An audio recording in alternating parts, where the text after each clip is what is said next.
الحمدللہ رب العالمین والصلاة والسلام علی سید الانبیاء والمرسلین اما بعد فاعوذ باللہ من الشیطان الرجیم بسم اللہ الرحمن الرحیم۔ حضور علیہ الصلوۃ والسلام کی بے شمار سنتوں کے بے شمار فوائد ہیں۔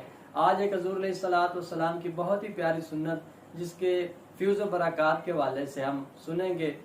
حضور علیہ الصلوۃ والسلام نے فرمایا کہ میری اس سنت کو جو شخص اپناتا ہے، اگر وہ 2 رکعت نماز نفل ادا کرتا ہے تو اللہ جل شانہ اسے 70 رکعت نماز نفل ادا کرنے کا ثواب عطا فرماتا ہے۔ اگر ہم چاہتے ہیں کہ ہمارا عقل تیز ہو جائے اور ہماری آنکھیں تیز ہو جائیں، موت کے وقت ہمیں کلمہ نصیب ہو جائے اور فرشتے ہم سے راضی ہو جائیں، اللہ جل شانہ کی خوشنودی نصیب ہو جائے، تو ہمیں چاہیے کہ ہم حضور علیہ الصلوۃ والسلام کی بہت ہی پیاری سنت جو ہے مسواک، اس کو اپنا لیں۔ اس کے بے شمار فیوز و برکات ہیں۔ مسواک کتنی بڑی ہونی چاہیے؟ مسواک ایک بالشت یعنی ایک بالشت کے برابر ہونی چاہیے، اور ایک جو چھنگلی ہے آپ کی ہاتھ کی جو سب سے چھوٹی انگلی ہے اس کے برابر ہی اس کی موٹائی ہو، اور ایک بالشت سے زیادہ بڑی مسواک جو ہے وہ نہ ہو۔ حضور علیہ الصلوۃ والسلام نے فرمایا ایک بالشت سے بڑی مسواک جو ہوتی ہے اس پر شیطان بیٹھتا ہے۔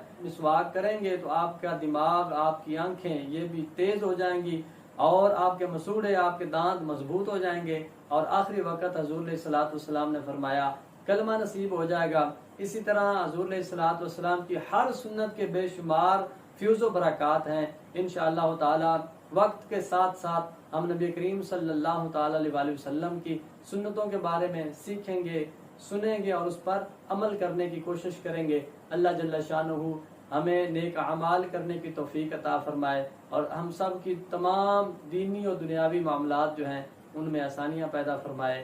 آمین بجاہ النبی الامین صلی اللہ تعالی علیہ وسلم۔